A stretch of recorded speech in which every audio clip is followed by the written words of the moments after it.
Hello everyone, welcome to my YouTube channel on education point. आप सभी का मेरे यूट्यूब चैनल पर स्वागत है। आज हम आपके लिए लेके आए हैं शब्द रचना अर्थवाक्य रचना हिंदी का। ये चैप्टर नंबर 2 है। फर्स्ट चैप्टर हमने करा दिया, जिसमें हमने आपको वर्णमाला से रिलेटेड कराया था और उसमें विराम चिन्ह भी कराया था। वो क्लास फर्स्ट थी, जिसमें हमने आपको कंप्लीट करा दिया है। अब हम पढ़ेंगे शब्द रचना अर्थ और वाक्य। तो आइए शुरू करते हैं अपनी क्लास को। टाइम वेस्ट ना करते हुए हम अपनी क्लास को शुरुआत करते हैं। क्वेश्चन नंबर 1 है, अक्षर किसे कहते हैं? वह ध्वनि या ध्वनि समूह जिसका उच्चारण एक सांस या प्रत्यय में होता है उसे हम क्या कहते हैं? उसे हम अक्षर कहते हैं। कोई भी ध्वनि जब हम जो बोलते हैं उसको एक साथ में एक सांस में जिसका उच्चारण होता है उसको हम अक्षर कहते हैं। जैसे कि ध्वनि, ये ध्वनि क्या है? ध्वनि हमने एक ही सांस में बोला तो ये क्या है? एक अक्षर है। प्रश्न नंबर नेक्स्ट है, शब्द किसे कहते हैं? शब्द एक या अधिक वर्णों से बनी हुई होती है। शब्द जो होते हैं या ये क्या है? एक या दो से बने हुए वर्णों से बने हुए होते हैं। स्वतंत्र सार्थक ध्वनि को शब्द कहते हैं। स्वतंत्र और जो सार्थक होती है यानी कि अर्थ होना चाहिए कुछ ना कुछ, उसको हम ध्वनि कहते हैं। या निश्चित अर्थ प्रकट करने वाले वर्ण समूह को हम क्या कहते हैं? शब्द कहते हैं। क्वेश्चन नंबर नेक्स्ट है, ऋण शब्द किसे कहते हैं? ऋण शब्द जो शब्द एक अर्थ विशेष या वस्तु विशेष के लिए प्रयुक्त होते हैं या जो अपने मूल रूप में व्यवहार में लाए जाते हैं, जैसे कुर्सी, फूल आदि। जैसे कुर्सी कहते ही हमारे दिमाग में क्या होता है? उसके एक चार पैरों वाली कुर्सी के जैसी हमारे दिमाग में छवि बनती है। उनको हम क्या कहते हैं? रूढ़ शब्द, यानी कि जाने पहचाने जो शब्द होते हैं जिनकी छवि हमारे दिमाग में बन जाती है, उसको हम क्या कहेंगे? ऋण शब्द कहते हैं। नेक्स्ट है हमारा, यौगिक शब्द किसे कहते हैं? यौगिक शब्द वे होते हैं, वे शब्द जो दो या दो से अधिक शब्दों के योग से बने हो, उनको हम यौगिक शब्द कहते हैं। अब यौगिक शब्द क्या है? देखिए, जैसे कि दो या दो से अधिक जो शब्द होते हैं, जैसे हिम प्लस आलय, क्या बन गया आपका? हिमालय। तो ये क्या है? आपका यौगिक है, यानी कि दो शब्दों से मिलके बना है। प्रधानमंत्री, प्रधान प्लस मंत्री तो क्या बन गया? प्रधानमंत्री। तो ये क्या है? यौगिक है, यानी कि एक तो प्रधान अपने आप में शब्द है, दूसरा मंत्री ये अलग शब्द है। तो दोनों के शब्दों को मिलके जो शब्द बना उसको हम यौगिक शब्द कहते हैं।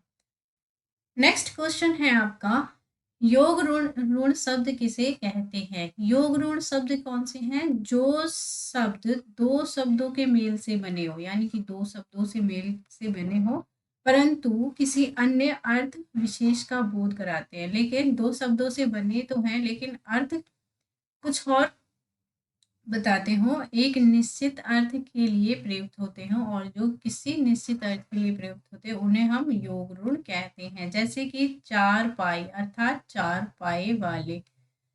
ठीक है, तो इनको हम क्या कहेंगे? योग ऋण शब्द कहेंगे, जिसके यहाँ चारपाई का अर्थ खाट से है, ना कि गाय से। यानी कि जब चारपाई, यानी कि जो चारपाई है, अगर हम चारपाई बोलते हैं तो क्या होता है? हमारे दिमाग में चारपाई यानी कि खाट आती है, लेकिन कोई गाय या कुर्सी ये नहीं आता है। तो ये जो होता है ये स्पेसिफिक योग रूढ़ जो शब्द होते हैं वो किसी स्पेसिफिक वर्ड को बोलते हैं और उसी को ही संकेत करते हैं। जैसे ठीक है, इस प्रकार इन शब्दों को योग भी हुआ और निश्चित अर्थ ऋण भी हो गया। मतलब कि आप समझ रहे हैं योग ऋण किसे कहते हैं? योग ऋण वे शब्द होते हैं, यानी कि कोई शब्द हमने कहा, जैसे चारपाई कहा है ना, तो हमारे दिमाग में छवि क्या बनी? चारपाई की बनी। तो इसको क्या कहेंगे? हम योग ऋण शब्द कहेंगे।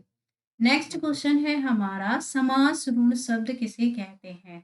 समासिक शब्दों में भी कुछ शब्दों का अर्थ ऋण हो गया है, उन्हें समास ऋण शब्द कहते हैं। जैसे दशानन, दशानन का अर्थ है 10 मुख वाला, पर यह शब्द केवल रावण के लिए प्रयुक्त होता है। यानी कि जैसे कि समास रूढ़ शब्द क्या होते हैं, जैसे हम दशानन बोलते हैं, यानी कि किसी एक हम किसी व्यक्ति के लिए वो क्या है, एक संकेतक है, यानी कि 10 जो शब्द, 10 जो मुख हैं वो कौन से थे, रावण के थे। तो ऐसी ही तरह से जैसे पीताम्बर हो गया, नीलकंठ हो गया, षडानन हो गया, पंचानन हो गया, ये सब क्या है, ये आपके समास रूढ़ शब्द हैं, यानी कि किसी विशेष व्यक्ति के लिए जो यूज होने वाले शब्द होते हैं उन्हें समास रूढ़ शब्द कहते हैं। नेक्स्ट क्वेश्चन है आपका, तत्सम शब्द किसे कहते हैं। तत्सम शब्द, जो शब्द संस्कृत से ज्यों के त्यों लिए गए हैं उन्हें हम तत्सम शब्द कहते हैं, जैसे भूमि, प्रथम, राष्ट्र। अब ये क्या है, ये आपके तत्सम है। तत्सम शब्द जो आपके संस्कृत भाषा से सीधे के सीधे लिए गए हो उनको हम क्या कहेंगे, तत्सम कहेंगे। अब तद्भव शब्द क्या होते हैं, संस्कृत के से आए शब्दों से उत्पन्न हुए शब्द को तद्भव शब्द कहते हैं। संस्कृत से आए शब्दों से उत्पन्न, यानी कि जो शब्द संस्कृत से कुछ शब्द हैं उनमें कुछ चेंजेस करके जो शब्द बनाए गए हैं उनको क्या कहेंगे, हम तद्भव शब्द कहते हैं। जैसे काम, बरन, बरस, माँ, ये सब क्या है, आपके तत्भव शब्द हैं। प्रश्न नंबर नेक्स्ट है, आगत या विदेशी शब्द किसे कहते हैं। आगत, आगत और विदेशी शब्द वे होते हैं जो शब्द किसी दूसरी भाषा से स्वीकार कर लिए गए हैं, जैसे कैंची, बटन, तोप, कागज, ये सब क्या है, ये सब आपके विदेशी शब्द हैं। कुछ तो ज्यों के त्यों लिए गए हैं, जैसे कागज, ऑफिस। कुछ को हिंदी में प्रकृति के रूप के अनुरूप ढाल लिया गया है, जैसे जमीन, त्रासदी। तो ये सब क्या है, आपके विदेशी शब्द हैं। नेक्स्ट है आपका, देसी शब्द किसे कहते हैं। देसी शब्द वे होते हैं स्थानीय बोलियों या उपभाषाओं से आए क्षेत्रीय शब्द देसी या देशज शब्द कहे जाते हैं, यानी कि जो सामान्य लैंग्वेज में जो बोले जाते हैं, जैसे कि ढूंढना, खाट आदि, ये सब क्या है, ये आपके देसी शब्द हैं। नेक्स्ट है आपका, संकर शब्द किसे कहते हैं। संकर शब्द, अब देखिए संकर शब्द कौन से होते हैं, जैसे कि नाम से ही स्पष्ट हो गया कि दो भाषाओं के मिश्रण से बने शब्द को क्या कहते हैं, संकर कहते हैं, यानी कि दो भाषाओं से बने। रेलगाड़ी, यानी कि रेल है ना, ये क्या है, अंग्रेजी है और प्लस हिंदी है, तो इसको यानी कि दो भाषाओं से मिलके जो शब्द बने हैं, सिंपल सा आप ये याद रख लीजिए, उनको क्या कहेंगे, हम संकर शब्द कहेंगे। व्याकरणिक प्रकारे के आधार पर शब्द के भेद जो हैं वो देखिए कितने हैं। शब्द के कितने भेद हैं, 8 हैं। व्याकरण के आधार पर जो शब्दों के भेद हैं वो 8 हैं। उपयुक्त 8 प्रकार के शब्दों को विकार की दृष्टि से 2 भागों में बांटा जा सकता है। एक तो 4 विकारी होते शब्द होते हैं और 4 अविकारी शब्द होते हैं।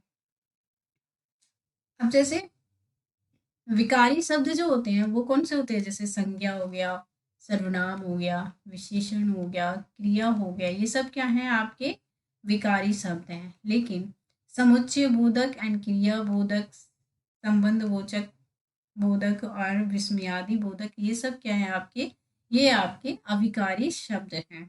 चलते हैं शब्द रचना के अंतर्गत महत्वपूर्ण अध्याय, उपसर्ग की परिभाषा। अब देखिए उपसर्ग की परिभाषा क्या है, वे शब्दांश जो किसी शब्द के आरंभ में लगकर उनके अर्थ की विशेषता ला देते हैं अथवा उसके अर्थ में बदलाव ला देते हैं, यानी कि शब्द से पहले जो यूज होते हैं उनको हम क्या कहते हैं, उपसर्ग कहेंगे, उपसर्ग कहेंगे।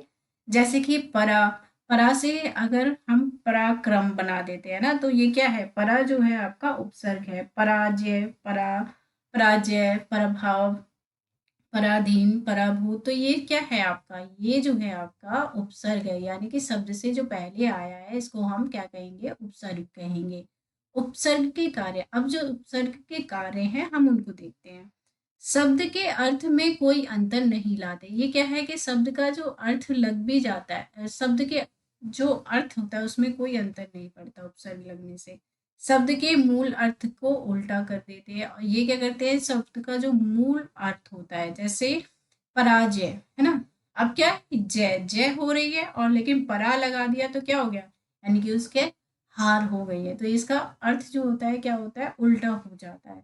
शब्द के मूल अर्थ में एक नवीन विशेषता ला देते हैं। और सबका जैसे कि ये मूल है जय, मूल शब्द है, उसमें क्या है, एक विशेषता ला दी। जैसे कि वो पहले क्या हो रहा था, उसकी जय हो रही थी, लेकिन अब उसकी पराजय हो गई। तो इस तरह से आप समझ सकते हैं। नेक्स्ट है आपका, हम शब्द के भेद देख लेते हैं। अब जो शब्द होते हैं, देखिए शब्द कितने प्रकार के होते हैं। एक तो सार्थक होते हैं जिनका अर्थ होता है, और एक निरर्थक होते हैं जिनका कोई अर्थ नहीं होता है। अब सार्थक आधार पर जो होते हैं शब्द, वो कौन कौन से होते हैं, रचना के आधार पर जो होते हैं ऋण, यौगिक और योग ऋण होते हैं। रचना के जो आधार पर है वो कौन से हैं, ऋण, यौगिक एंड योग ऋण। ठीक है। इसके कितने भेद हैं, उपसर्ग के उपसर्ग के योग से बनते हैं, प्रत्यय प्रत्यय के योग से बनते हैं, और उपसर्ग व प्रत्यय दोनों के योग से बनते हैं। शब्दों के योग से भी ये बनते हैं। ठीक है। उत्पत्ति के आधार पर जो हमारे शब्द हैं, यानी कि जिनको हम सार्थक कहते हैं, वे कौन से हैं, तत्सम, तद्भव, विदेशज और संकर। इन ये जो है आपके उत्पत्ति के आधार पे। अब अर्थ के आधार पे देख लीजिए। अर्थ के आधार पर आपके एकार्थी, अनेकार्थी, पर्यायवाची और विपरीतार्थी, यानी कि ये सारे जो हैं आपके अर्थ के आधार पर बनते हैं। अब जो निरर्थक शब्द होते हैं उनके प्रकार देख लेते हैं। जो निरर्थक होते हैं, एक तो विकारी होते हैं और एक अविकारी शब्द होते हैं।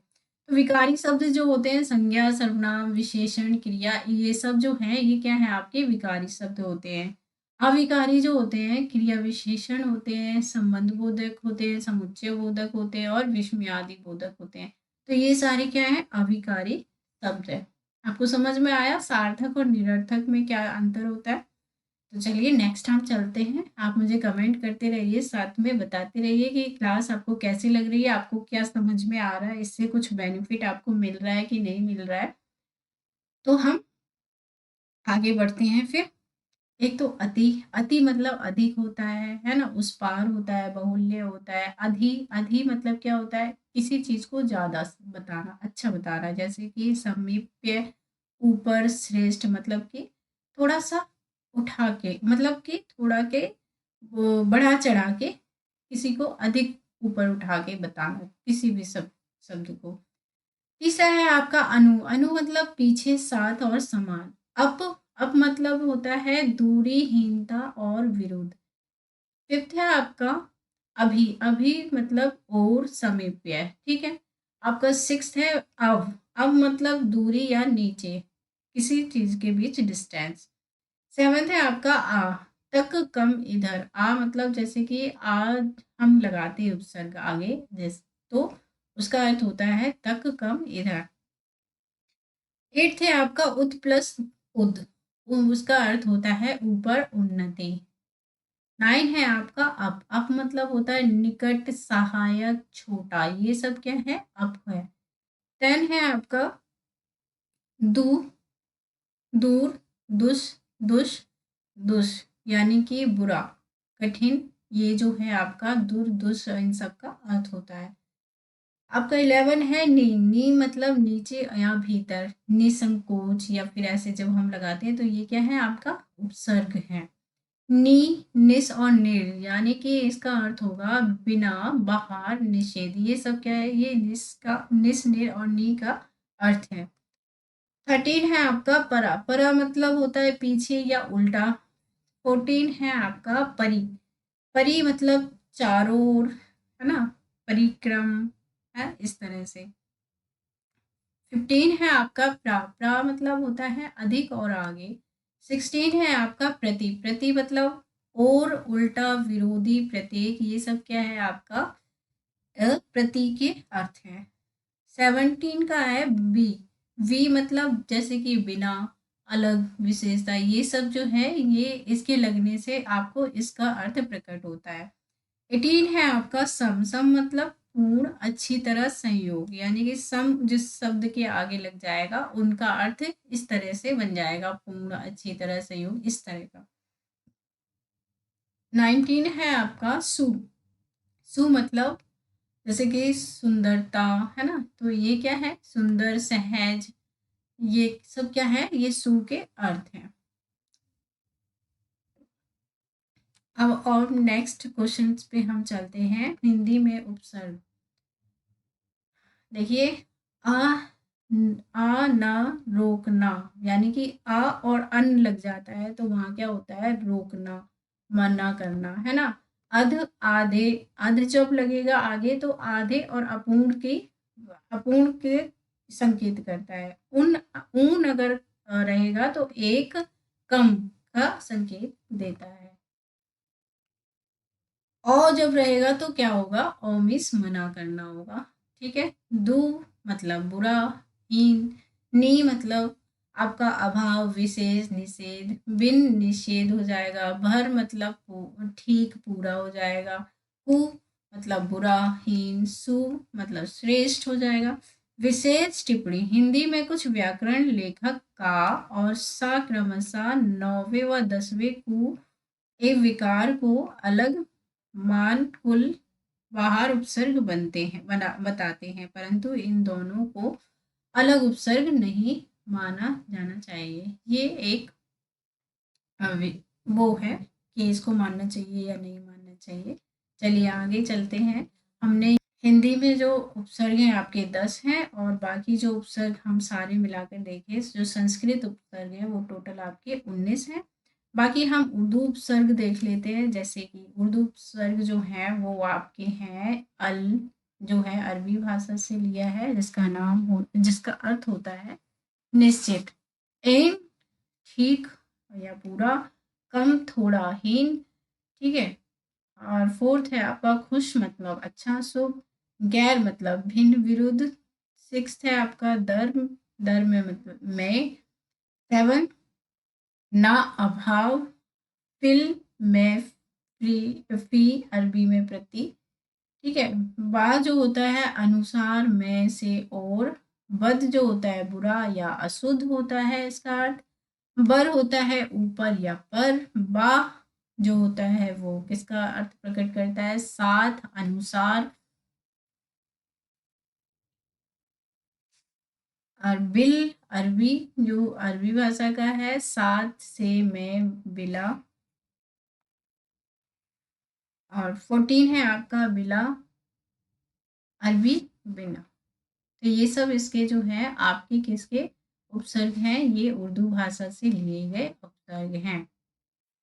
आइए कुछ और भी हैं जो आपके उर्दू भाषा के उपसर्ग हैं। जैसे कि बे, बे जो है, बे का अर्थ है बिना।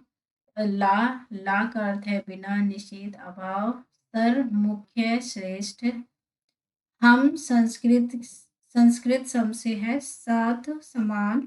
ये सब जो है आपके इसका अर्थ है हर, प्रत्येक, मतलब कि हर का मतलब क्या होता है, प्रत्येक होता है। प्रत्यय की परिभाषा, अब नेक्स्ट देख लेते हैं हम प्रत्यय की परिभाषा। प्रत्यय क्या होता है, प्रत्यय जो होता है, प्रत्यय की व्युत्पत्ति है प्रति प्लस आय। ठीक है। इसको इस किससे बनता है, प्रति प्लस आय से बनता है। प्रत्यय अर्थात बाद में लगने वाला। अब उपसर्ग क्या है, उपसर्ग शब्द से पहले लगता है, प्रत्यय शब्द के बाद लगता है। बाद में चलने या लगने वाला जो शब्दांश शब्दों के अंत में लगकर उनके अर्थ को बदल दे, यानी कि जब वो कोई प्रत्यय शब्द के अंत में लगता है और उसका अर्थ बदल जाता है तो हम क्या कहेंगे उसको, उसको हम प्रत्यय कहेंगे। प्रत्यय अविकारी शब्द हैं, यानी कि उसमें कोई विकार नहीं होता। वो कैसे होते हैं, अविकारी शब्द होते हैं जो बाद में जोड़े जाते हैं। जैसे लिख शब्द में आवट जोड़ देते हैं तो क्या हो जाती है, लिखावट हो जाती, शब्द बन जाता है। प्रत्यय के जोड़ने से अधूरे शब्द पूरे हो जाते हैं। प्रत्यय के अगर जुड़ता है तो क्या होता है, अधूरा शब्द होगा तो वो पूरा बन जाता है। प्रत्यय का विधान धातु से होता है, क्या होता है, धातु से इसका मतलब होता है। जैसे कि सब्जी वाला, सब्जी वाले से क्या बन गया आपका, सब्जी वाला। सब्जी कहेंगे तो सब्जी क्या है, सिर्फ ओनली सब्जी। अगर हम वाला लगा देते हैं तो यानी कि सब्जी को बेचने वाला एक तरह से, यानी कि मूल शब्द हमारी क्या है, मूल शब्द जो है हमारा वो है हमारी सब्जी, और प्रत्यय जो है वो क्या है, वाला है। तो ये क्या बन गया, यौगिक शब्द बन गया जो सब्जी वाला है। विशेष। अब देखिए प्रत्ययों का अपना अर्थ कुछ भी नहीं होता है, ना ही इनका प्रयोग स्वतंत्र रूप से कर सकते हैं। अब जो प्रत्यय होते हैं उनका कोई अपना अर्थ नहीं होता है इनका, और जो प्रयोग है हम स्वतंत्र रूप से नहीं कर सकते हैं। अब प्रत्यय जो होते हैं, प्रत्यय कितने प्रकार के होते हैं? प्रत्यय जो होते हैं आपके दो प्रकार के होते हैं। पहला होता है तद्धित प्रत्यय और दूसरा होता है कृत्य प्रत्यय। ठीक है, जो तद्धित प्रत्यय होते हैं वो कौन से होते हैं? कृत्यवाचक तद्धित, ऊन लघुतावाचक, संबंधवाचक तद्धित, गणनावाचक तद्धित, सादृश्यवाचक तद्धित, भाववाचक तद्धित एंड गुणवाचक तद्धित, स्थानवाचक तद्धित और स्त्रीवाचक तद्धित। तो ये जो है आपके तद्धित प्रत्यय हैं। कृत्य प्रत्यय कौन से होते हैं?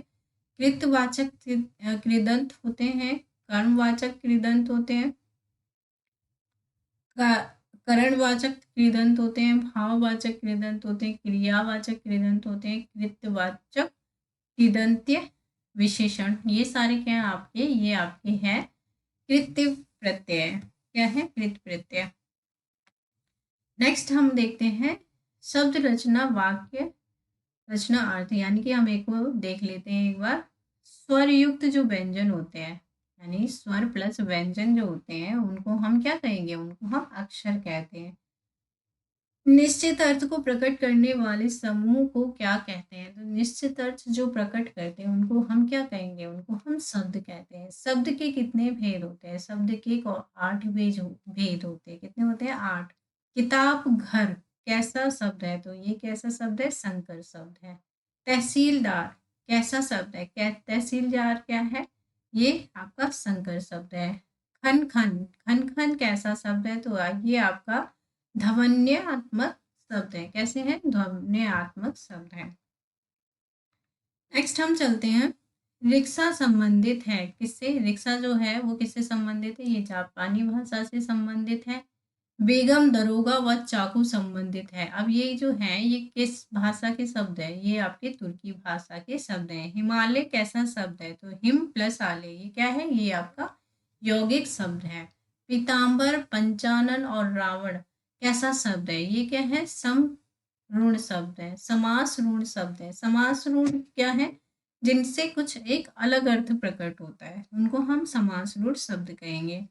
अत्यंत निर्वाह में क्रमशः कौन सा उपसर्ग निहित है? तो अत्यंत यानी कि अति और निर, ये दोनों जो है, निर मतलब निर्वाह, ठीक है, अति मतलब अत्यंत, तो ये जो है उपसर्ग इसमें निहित है।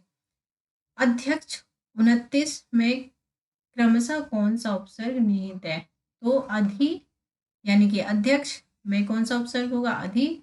उन्नति 29 में जो है आपका उन है। कौन सा उपसर्ग है? उन। उपसर्गों की जो संख्या है वो कितनी है? 23 है। संस्कृत उपसर्ग आपके 19 होते हैं, हिंदी उपसर्ग आपके 10 होते हैं, उर्दू उपसर्ग जो है वो कितने होते हैं? 19 होते हैं। संस्कृत और उर्दू जो उपसर्ग है वो कितने हैं आपके? 19 है, और हिंदी के जो उपसर्ग है ओनली 10 हैं। अनु उपसर्ग का अर्थ होता है बाद में, पीछे या साथ। ये जो है अनु का अर्थ होता है। सु उपसर्ग का अर्थ क्या है? सु का अर्थ होता है अच्छा, सुंदर, सहज। ये जो है आपका सु का अर्थ होता है। बा संबंधित है। बा संबंधित किससे है? उर्दू उपसर्ग से संबंधित है, जैसे कि बदतमीज है। ये क्या है आपका? उत्तर उर्दू का जो है ये उपसर्ग है ना। बा आ रहा है तो ये क्या है? उर्दू का अर्थ प्रकट करता है। अध उपसर्ग जो है वो किससे संबंधित है? हिंदी उपसर्ग से संबंधित है। लुटेरा, ठकुराइन में क्रमशः प्रत्यय है, जैसे एरा है ना, तो एरा है। आइन, ये भी प्रत्यय है। जो प्रत्यय धातु के अंत में लगते हैं उन्हें हम क्या कहते हैं? कृत प्रत्यय कहते हैं। जो शब्द के अंत में धातु के अंत में लगते हैं उन्हें हम क्या कहते हैं? कृत प्रत्यय कहते हैं। जिस प्रत्यय से बने शब्दों से कर्ता का बोध हो वे जो होते हैं वो कृतवाच्य कृदंत होते हैं। अब देखिए काम जो करेगा तो वो कौन होगा? वो कर्ता होगा। तो कर्ता से जो संबंधित बोध कराता है उसको हम कृतवाच्य कृदंत कहते हैं। जो प्रत्यय संज्ञा, सर्वनाम, विशेषण के अंत में लगते हैं, जो संज्ञा, सर्वनाम और विशेषण के अंत में लगकर उन्हें नए शब्द बनाते हैं, उन्हें तद्धित प्रत्यय कहते हैं। क्या कहते हैं उनको? तद्धित प्रत्यय। आपको ये क्लास कैसी लग रही है? आपको कुछ समझ में आ रहा है? जैसे कि जो भी आप पढ़ रहे हैं, आपको शब्द के बारे में पता लग रहा होगा कि शब्द क्या होते हैं, उपसर्ग क्या होते हैं, प्रत्यय क्या होते हैं। तो आप जल्दी जल्दी कमेंट कीजिए कि कैसी लग रही है ये क्लास आपको, और हम फिर नेक्स्ट आगे पढ़ते हैं। जिससे समता का बोध हो, वे क्या होते हैं? सादृश्यवाचक तद्धित होते हैं। क्या होते हैं? सादृश्यवाचक तद्धित होते हैं। उपसर्ग के अन्य नाम जो है वो है आपके आदि प्रत्यय, व्युक्ति मूलक प्रत्यय, रचनात्मक प्रत्यय। ये सब क्या है? आपके उपसर्ग के अन्य नाम हैं। बचपन, गर्मी, गरीबी, दिखावा, ये देखिए जो भाववाचक तद्धित है, जैसे कि बचपन, गरीबी, जो हमें दिखाई नहीं देता लेकिन हम क्या करते हैं? हम फील करते हैं, तो उसको हम क्या कहेंगे? भाववाचक तद्धित कहेंगे। मानव, दानव, यादव, अपत्यवाचक एवं संबंधवाचक तद्धित प्रत्यय होते हैं। पढ़ने वाला, दिखने वाला और लड़ाका, ये क्या है आपके? ये आपके कृतवाच्य प्रत्यय हैं। चलिए आज की क्लास हम यहीं तक रखते हैं। नहीं, ये इसके आगे जो भी क्वेश्चंस हैं हम आपके नेक्स्ट क्लास में करेंगे। ये हमारी आज की क्लास यहीं तक रखते हैं। आपको ये क्लास कैसी लगी और कितनी फ़ायदेमंद लग रही है आपको, आप मुझे कमेंट करके बताएं। लाइक, शेयर, सब्सक्राइब करना आपके लिए बहुत ही इम्पोर्टेंट क्लास है। अगर आप इसको देखना चाहते हैं, पढ़ना चाहते हैं, तो आपको लाइक और सब्सक्राइब करना पड़ेगा ताकि आपके पास सबसे पहले नोटिफिकेशन पहुंच जाए। तो इसी के साथ हम इस क्लास को अभी यहीं विराम देते हैं। Thank you everyone. Thank you so much for watching.